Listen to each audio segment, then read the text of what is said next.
بسم اللہ الرحمن الرحیم۔ السلام علیکم۔ یہ کاشانہ بصیرت کا چینل ہے اور آپ جو کتاب سماعت فرما رہے ہیں وہ ہے سخن، استاد شہید مرتضیٰ مطہری کی لکھی ہوئی، پارٹ نمبر 18۔ دنیا کے مختلف حصوں میں برادران اسلام اس طرح کے واقعات کا تذکرہ ممبروں سے ہونا اور ان کی اطلاع عوام تک پہنچانا ضروری ہے۔ آیا آپ بھی جانتے ہیں کہ ان شہروں سے جو پہلے ایران کا حصہ تھے اب کمیونسٹ ملکوں میں شامل ہیں، وہاں مسلمان بھائیوں پر کیا گزری؟ کیا آپ کو معلوم ہے کہ مشرقی ترکستان کے مسلمانوں کا کیا حال ہے؟ کیا آپ کو معلوم ہے کہ کشمیر میں مسلمانوں کی کیا حالت ہے؟ کیا آپ کو فلسطینی مہاجرین کے متعلق کچھ معلوم ہے؟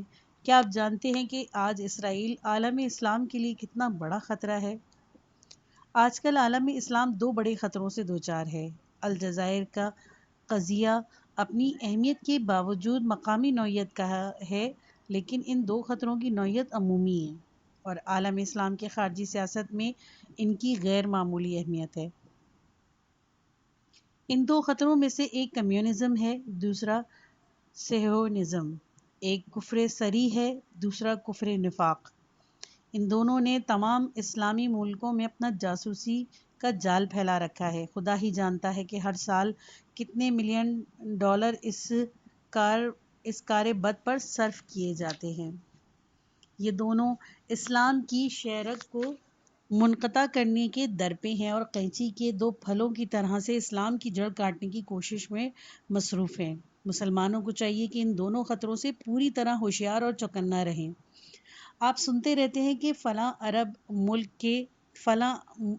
ملک کے ساتھ تعلقات کشیدہ ہیں، شام اور مصر میں کشیدگی ہے، اردن کے شام کے ساتھ تعلقات اچھے نہیں اور سعودی عرب کے حالات ٹھیک نہیں۔ یاد رکھیے کہ ان سب جھگڑوں میں اسرائیل کا ہاتھ ہے۔ اس خطرے سے لوگوں کو آگاہ کرنا ضروری ہے، لیکن کون آگاہ کرے گا؟ حکومت تو اپنے فرائض کا ہوش ہی نہیں۔ سیاسی پارٹیوں کے آئین میں ایسی کوئی چیز شامل ہی نہیں۔ اس خطرے سے عوام کو آگاہ کرنا خطیبوں کا فرض ہے۔ انہیں اپنا فرض ادا کرنا چاہیے کیونکہ وہ اسلام کے ترجمان سمجھے جاتے ہیں۔ خطیب اسلام کا ترجمان ہے۔ ہر حکومت اور ہر بڑے ادارے کا ایک ترجمان ہوتا ہے۔ کہا جاتا ہے کہ آج سرکاری ترجمان نے یہ کہا ہے اور وہ کہا ہے۔ دین اسلام کا بھی ترجمان ہونا چاہیے۔ اسلام کے ترجمان خطیب اور اہل منبر ہیں۔ امام رضا علیہ السلام نے فرمایا، ترجمہ: دور دراز کے علاقوں کے وہ حالات جو عوام کو معلوم نہ ہوں ان کو بتلائے جائیں۔ امام رضا علیہ السلام نے یہ بات نہایت سنجیدگی کے ساتھ کہی ہے۔ ہمیں یہ معلوم ہونا چاہیے کہ ایمپیریلسٹوں کے، کمیونسٹوں اور یہودیوں کی سرگرمیاں کیا ہیں اور ان سرگرمیوں کا بیان کرنا واجب ہے۔ منبر حسین علیہ السلام سے اگر یہ سب باتیں بیان کی جائیں تو اسے واقعی محاذ اسلام کا محاذ کہا جا سکتا ہے۔ یہی عزاداری حسین علیہ السلام کا فلسفہ ہے، ورنہ امام عالی مقام کو ہمارے رونے سے کیا فائدہ؟ انہیں ہمارے اور آپ کے رونے کی کیا ضرورت ہے؟ امام حسین علیہ السلام تو یہ چاہتے ہیں کہ ان کا نام اور ان کا نظریہ زندہ رہے۔ ان کے نظریے کے تحت ہم باطل سے نبر آزما ہوں، کمیونزم کے خلاف جنگ کریں، سامراجی اور صہیونی سازشوں کا قلع قمع کریں اور بے انصافی، بدعنوانی، قمار بازی اور مسکرات کے خلاف جدوجہد کریں۔ کاش ایک بار پھر امام حسین علیہ السلام کا ذکر اور ان کا نام اور ان کی یاد ہمیں جنبش میں لائے۔ ایک ایسے سانحے میں شرکت کی آرزو کہ جس کو اب 1400 سال گزر چکے ہیں، بظاہر اس کے کوئی معنی نہیں ہے۔ یہ سب باتیں اس لیے کہ ہم مستعد اور متحد رہیں اور سید الشہداء کے ایک نظریے کی صورت میں زندہ رہیں۔ شہید کربلا نہیں رہے مگر ان کا مکتب زندہ رہے اور ہمیں حسینی پرچم تلے جد و جہد کرنی اور راہ حق میں قدم آگے بڑھانا ہے۔ اے حاملان آتش سوزاں بڑھتے چلو، اے پیروان شاہ شہیداں بڑھتے چلو، اے فاتحان سر طوفاں بڑھتے چلو، اے صاحبان ہمت یزداں بڑھتے چلو۔ تلوار شمر عصر کے سینے میں بھونک دو، ہاں جھونک دو، یزید کو دوزخ میں جھونک دو۔ دینی رہبری کے نظام کی بنیادی شکل۔ جن لوگوں کے دل میں اسلامی نظام کی سربلندی کی آرزو ہے اور جو ماضی کی قریب و بعید میں مسلمانوں کی ترقی اور انحطاط کے بارے میں سوچتے ہیں، ایسا نہیں ہو سکتا کہ وہ روحانیت کے مقدس نظام یعنی اس ارادہ کی ترقی اور سربلندی کے بارے میں نہ سوچے جو مسلمانوں کے دینی رہبری کا ذمہ دار ہے۔ اتنا تو مسلم ہے کہ مسلمانوں کے جملہ امور کی اصلاح براہ راست اسی ادارے کے ذریعے ہی ہونی چاہیے جس کے ہاتھ میں ان کی دینی رہنمائی اور باقاعدہ ذمہ داری ہے۔ یہ کم از کم تمام اصلاحات اس ادارے کے خیالات سے مطابقت اور ہم آہنگی ضرور رکھتے ہوں۔ اگر بالفرض کسی اصلاحی یا دینی تحریک کا آغاز کسی فرد یا افراد کی طرف سے ہو لیکن اسے علماء و مجتہدین کی تائید و حمایت حاصل نہ ہو تو اس کی کامیابی کی زیادہ توقع نہیں کی جا سکتی۔ مقدس دین اسلام کی ایک خصوصیت یہ ہے کہ اس میں ذمہ داری مشترک ہے، یعنی سب ایک دوسرے کی ہدایت، رہنمائی اور ایک دوسرے کے مفاد کی حفاظت اور ایک دوسرے کا خیال رکھنے کے ذمہ دار ہیں۔ جس شخص کو یقین ہے کہ اس پر اسلام کی طرف سے کچھ ذمہ داری عائد ہوتی ہے، وہ ضرور رہنمائی کے اس نظام سے متعلق بھی ذمہ داری کا احساس رکھتا ہے۔ چونکہ ہمارے کچھ سماجی دانشوروں کو دینی امور میں دلچسپی اور اعتقاد نہیں، اس لیے وہ تو ممکن ہے کہ روحانیت کے نظام اور اس کی مشکلات اور ان کے حل کے بارے میں نہ سوچتے ہوں۔ اسی طرح جو لوگ دلچسپی تو رکھتے ہیں اور سادہ لوگ اور بے خبر ہیں، ان کے بھی چھوٹے سے دماغ میں اس طرح کے خیالات نہیں آتے، لیکن جو لوگ اسلامی فکر بھی رکھتے ہیں اور وسیع النظر بھی ہیں، ان کی سوچ کا اہم ترین موضوع یہی ہے۔ چونکہ اس عاجز کا بھی سرمایہ افتخار صرف یہی ہے کہ وہ بھی اسی طبقے سے منسلک اور اس طبقے کا خرمن کا خوشہ چین سمجھا جائے، اس نے ایک مذہبی و علمی خاندان میں نشو و نما پائی ہے اور علوم دینیہ کے مراکز میں عمر بسر کی ہے۔ اسی لیے جہاں تک یاد ہے جب سے معاشرتی مسائل پر کچھ سوچنے کے قابل ہوا ہوں، اس موضوع پر غور و فکر کرتا ہوں۔ مسئلے کی اصل جڑ۔ تقریباً 13 سال قبل ایک روز رات کے وقت قم میں، یہ اس وقت کی بات ہے جب ایران کے اسلامی انقلاب کا مرکز ہوا کرتا تھا، ایک دوستانہ محفل میں متعدد اساتذہ اور فضلاء جمع تھے اور مجھے بھی اس محفل میں شرکت کا فخر حاصل تھا کہ نظام روحانیت اور اس کے مسائل اور خامیوں کا تذکرہ آ گیا۔ بات یہ ہو رہی تھی کہ ماضی میں ہمارے علمی اور روحانی مراکز کی تعلیمی لحاظ سے متنوع اور جامع ہوتے تھے۔ ان میں مختلف علوم مثلاً تفسیر، حدیث، تاریخ، فقہ، اصول، فلسفہ، کلام، ادبیات، حتیٰ کہ طب اور ریاضی کی تعلیم بھی دی جاتی تھی، مگر آہستہ آہستہ ان کا رجحان محدودیت کی طرف ہوتا چلا گیا۔ یوں کہیے کہ پہلے اگر یونیورسٹیاں تھیں تو اب صرف کالج رہ گئے، بلکہ کچھ دن سے تو کالج بھی صرف فقہ ہی کے رہ گئے ہیں۔ باقی علوم کی باقاعدہ تعلیم نصاب سے خارج ہوتی چلی جائے۔ اس کی کیا وجہ ہے؟ پھر یہ کیا بات ہے کہ روحانیت کے مقدس ماحول میں زیادہ تعداد بیکار، لغو اور رکاوٹ ڈالنے والے لوگوں کی ہے، یہاں تک کہ ایک روحانی پیشوا مجبور ہے کہ ایک پھول کو سینچنے کے لیے سینکڑوں کانٹوں اور گھاس پھوس کو بھی پانی دے رہا ہے۔ ہمارے یہاں جمود، سکوت اور بے حسی کو آزادی رائے کی حریت اور زندہ سفتی پر کیوں ترجیح دی جا رہی ہے؟ چونکہ ہر شخص اس فکر میں ہے کہ اپنی درجہ اور منصب اور حیثیت اور مقام کا تحفظ کرے، ناچار منہ میں گھنگنیاں بھرے بیٹھا رہتا ہے۔ کیا وجہ ہے کہ ہمارا تعلیمی نصاب ہماری ضروریات کے مطابق مرتب نہیں کیا جاتا؟ ہمارے ہاں تصنیف و تالیف، اخبار و رسائل کے اشاعت اس قدر کیوں نہیں ہے جس قدر ضروری ہے؟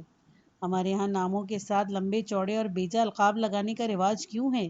اور بدقسمتی سے یہ رواج روز بروز کیوں بڑھ رہا ہے؟ اس کی کیا وجہ ہے کہ ہمارے صالح اور روشن فکر ہادیان دین کو جوں ہی کچھ اختیار حاصل ہوتا ہے، اصلاح کی طاقت ان سے سلب ہو جاتی ہے اور یوں محسوس ہوتا ہے کہ وہ اپنے پچھلے افکار و خیالات سب بھول گئے ہیں۔ کچھ گفتگو کے بعد ان مسائل کی بنیادی وجہ کی بات آئی اور طے پایا کہ ہر شخص اس سلسلے میں اپنی رائے کا اظہار کرے۔ چنانچہ ہر شخص نے اپنی رائے پیش کی، بندے نے بھی اپنی رائے کا ظاہر کی، لیکن ایک اور دوست نے جس رائے کا اظہار کیا وہ مجھے اپنی اور دوسروں کی رائے کے مقابلے میں مرجح معلوم ہوا، اور اب میرا بھی وہی خیال ہے۔ انہوں نے کہا کہ تمام مشکلات اور خامیوں کی اصل اور بنیادی وجہ مالی نظام اور علماء کا روزی حاصل کرنے کا طریقہ ہے۔ انہوں نے جو الفاظ استعمال کیے وہ کچھ یوں تھے کہ تمام خرابیوں کی علل سہم امام ہے۔ یہ ظاہر ہے کہ نہ یہ ان کا مطلب ہے اور نہ یہ میرا مطلب ہے کہ ہماری خرابیوں اور خامیوں کا اصل سبب سہم امام کی تشریح ہے، بلکہ میرا عقیدے میں تو یہ قانون اور اس مقصد کے لیے جس کے لیے اس کی تشریح ہوئی ہے، یعنی احیاء و بقا دین اعلاء کلمات اللہ، نہایت ہی مناسب اور حکیمانہ ہے۔ جیسے کہ میں بعد میں عرض کروں گا کہ یہ قانون نظام روحانیت کے استقلال اور آزادی کا بہترین ضامن ہے۔ یہ بھی مقصد نہیں کہ منتظمین اپنے فرائض کی بجا آوری میں کوتاہی کرتے رہے، بلکہ کہنے کا مطلب یہ ہے کہ اس قانون سے استفادے کا جو طریقہ ہمارے ہاں آہستہ آہستہ رائج ہو گیا ہے، اس نے اس نظام کو ایک خاص شکل دے دی ہے، جس کی وجہ سے بہت سی مشکلات اور خامیاں پیدا ہو گئی ہیں۔ نظام صالح بظاہر دیکھنے میں ایسا معلوم ہوتا ہے کہ معاشرے کے بناؤ یا بگاڑ کا دار و مدار صرف اس معاشرے کے افراد خصوصاً زماں پر ہے، یعنی لیڈر اگر اچھے ہوں گے تو معاشرہ بھی اچھا ہوگا، اور اگر لیڈر برے ہوں گے تو معاشرہ بھی صالح نہیں ہوگا۔ بالفاظ دیگر ساری ذمہ داری صرف سربراہ افراد کی ہے، اور فقط وہی معاشرے کی درستگی یا عدم درستگی کے لیے جواب دہ ہے۔ بہت سے لوگ اسی طرح سوچتے ہیں اور اسی سوچ کی بنیاد پر رائے قائم کرتے ہیں۔ ان لوگوں کی نگاہ جب معاشرتی برائیوں کی طرف جاتی ہے تو وہ اس کا علاج یہی تجویز کرتے ہیں کہ سربراہ نیک اور صالح ہونا چاہیے۔ ایسے لوگوں کے نزدیک اصل اہمیت فرد کی ہے، لیکن جن لوگوں نے اس مسئلے کا گہرا مطالعہ کیا وہ اس نتیجے پر پہنچے کہ معاشرتی نظام اور اس کے تحت قائم ہونے والی تنظیموں اور اداروں کی اہمیت لیڈروں کی اہمیت سے بہت زیادہ اہم ہے۔ ہمیں پہلے صالح نظام کے بارے میں سوچنا چاہیے، اچھے لیڈروں کی اہمیت دوسرے نمبر پر آتی ہے۔ افلاطون کا ایک معاشرتی نظریہ ہے جو افلاطون کے مدینہ فاضلہ کے نام سے مشہور ہے۔ مسلمان فلسفے میں سے بھی ابو نصر فارابی نے افلاطون کی پیروی کی ہے اور اس کے قائم کردہ خطوط پر اپنے نظریات کو ترتیب دیا۔ ان دونوں فلسفیوں کے خیالات کی بنیاد افراد کی صلاحیتوں پر ہے اور ان کے نزدیک اصل اہمیت فرد کی ہے۔ ان دونوں نے اپنے تمام تر توجہ اس نکتے پر مرکوز کی ہے کہ معاشرتی امور کی باغ ڈور کس قسم کے افراد کے ہاتھوں میں ہونی چاہیے اور ان افراد میں کیا عملی اور علمی صفات ہونی چاہیے، لیکن انہوں نے اس بات پر چندہ توجہ نہیں دی کہ کون سی معاشرتی تنظیم اور کون سے معاشرتی ادارے قائم کیے جائیں اور ان کے مثالی افراد کس نظام کے تحت انتظامی باغ ڈور اپنے ہاتھ میں لیں گے۔ ان فلسفیوں کے پیش کردہ نظریہ پر جو تنقید ہوئی اس میں ایک خاص نکتہ یہی ہے کہ کسی نظام کا لوگوں کے، جن میں لیڈر بھی شامل ہے، افکار اور کردار پر جو گہرا اور دور رس اثر مرتب ہوتا ہے اس کی طرف ان دونوں فلسفیوں نے توجہ نہیں دی۔ اگر نظام صحیح ہو تو برا آدمی بھی اپنے ارادوں کو عملی جامہ نہیں پہنا سکتا، بلکہ بعض صورتوں میں تو خود اس کے اپنے خیالات بدل جاتے ہیں اور وہ ہر چے کان نمک رفت نمک شد کا مصداق بن جاتا ہے۔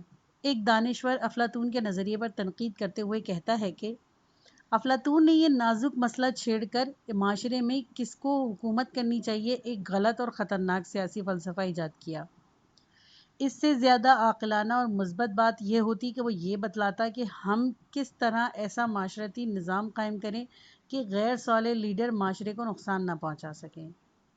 جماعت صالح کی اہمیت فقط اس طرز فکر کے لحاظ سے ہے جو معاشرتی اداروں کی اصلاح اور بہبود و ترقی کے بارے میں رکھتے ہیں، ورنہ اگر ان کا طرز فکر بھی وہی ہو جو غیر صالح جماعت کا ہے اور سب ایک ہی طرح کام کریں تو پھر ان میں سے صرف شخصی اور اخلاقی لحاظ سے فرق رہ جاتا ہے، اور چونکہ صالح جماعت کی تعداد زیادہ نہیں وہ کوئی قابل ذکر معاشرتی تبدیلی نہیں لا سکتے۔ ہم افلاطون اور فارابی کے نظریے کی اگر توجیہ کرنا چاہیں تو زیادہ سے زیادہ یہ کہہ سکتے ہیں کہ انہوں نے صرف ان صالح افراد کی اہمیت بیان کی ہے جن کا معاشرتی اداروں پر تسلط اور غلبہ ہو۔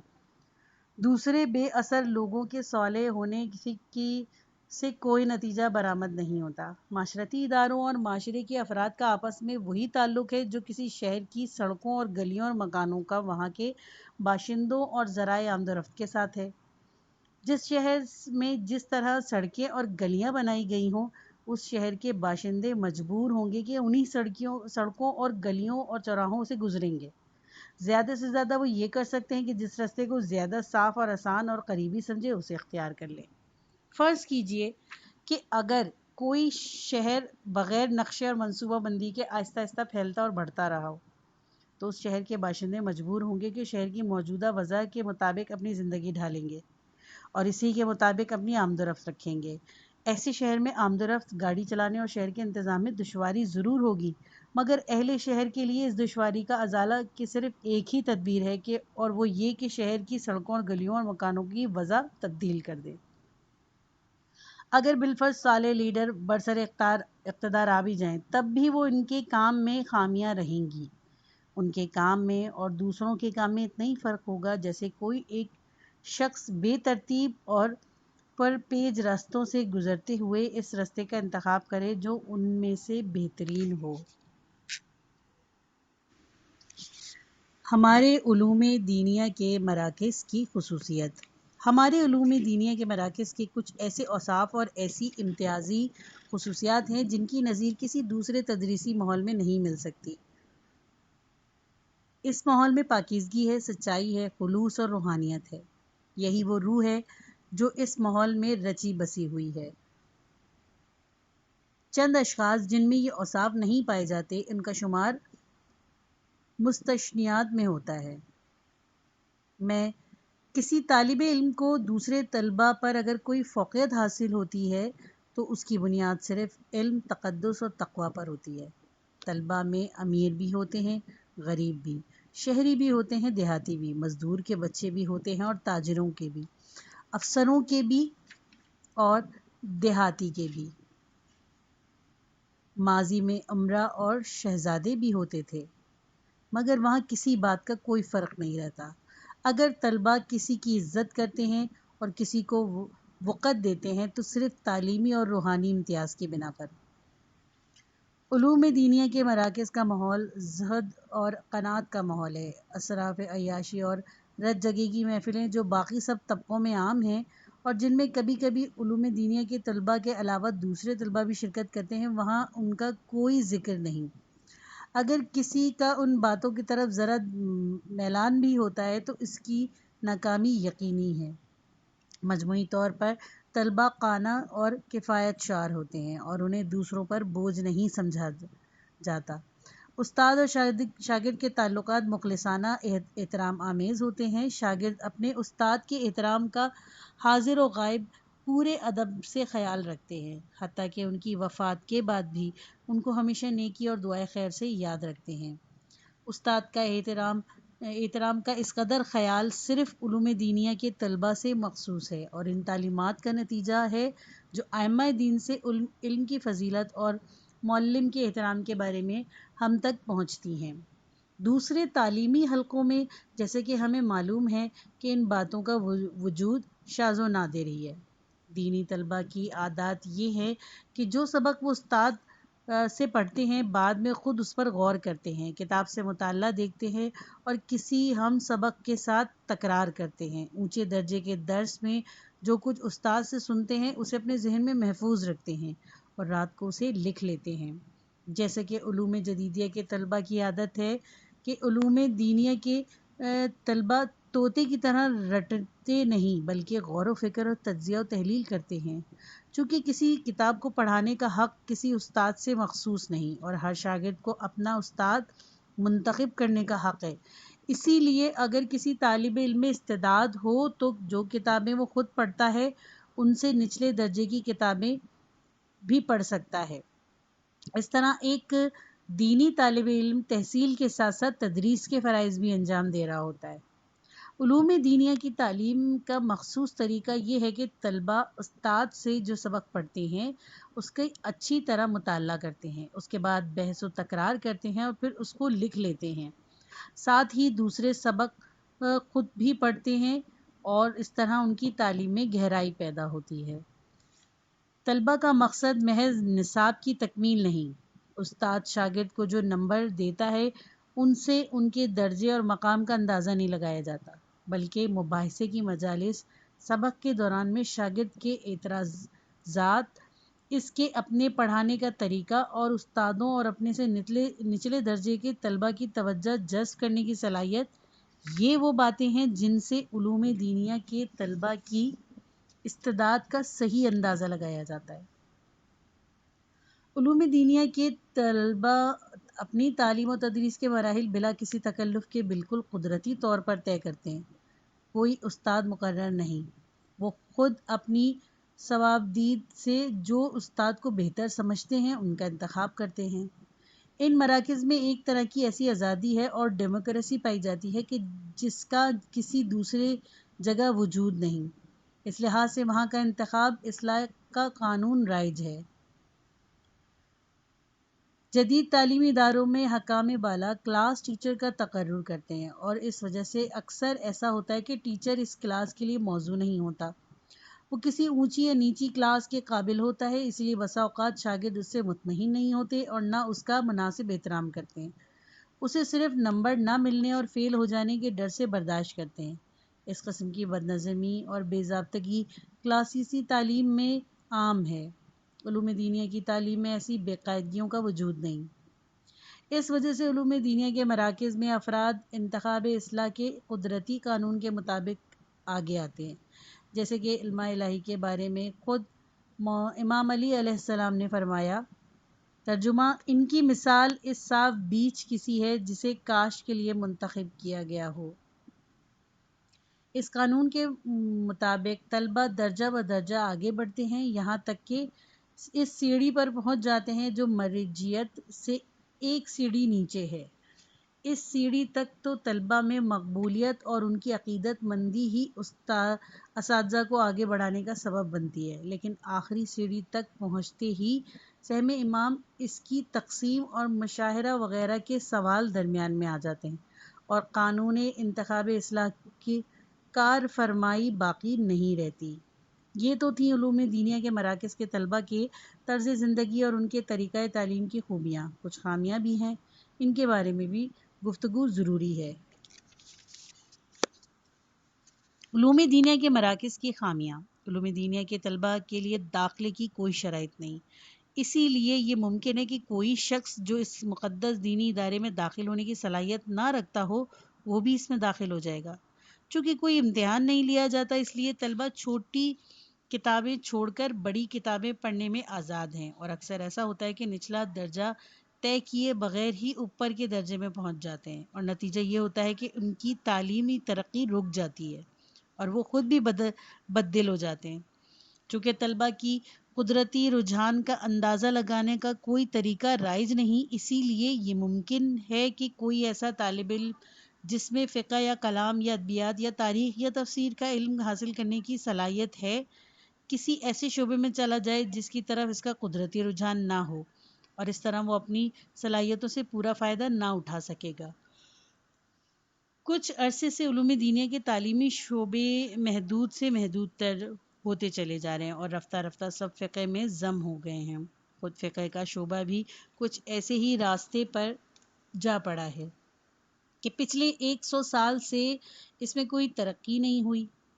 لباس روحانیت کے استعمال میں غیر محدود آزادی اور ارادہ روحانیت کی ایک خامی ہے۔ رفتہ رفتہ علماء نے دوسروں سے مختلف لباس کو اپنا شعار بنا لیا، اور جس طرح فوجی سپاہیوں اور بعض دوسرے لوگوں کی ایک خاص وردی ہوتی ہے، اسی طرح علماء نے بھی ایک مخصوص لباس اختیار کر لیا۔ مگر علماء کے حلقوں میں دوسرے حلقوں کے برعکس جس کا دل چاہے بلا کسی روک ٹوک یہ لباس استعمال کر سکتا ہے۔ اکثر دیکھنے میں آیا ہے کہ ایسے افراد بھی ہیں جو علم رکھتے ہیں نہ ایمان، اس لباس کی مراد سے فائدہ اٹھانے کی غرض سے علماء کی صورت بنا لیتے ہیں اور بدنامی کا سبب بنتے ہیں۔ علوم دینیہ کے مراکز میں عربی ادبیات کی تعلیم ضرور ہوتی ہے، مگر غلط طریقے سے۔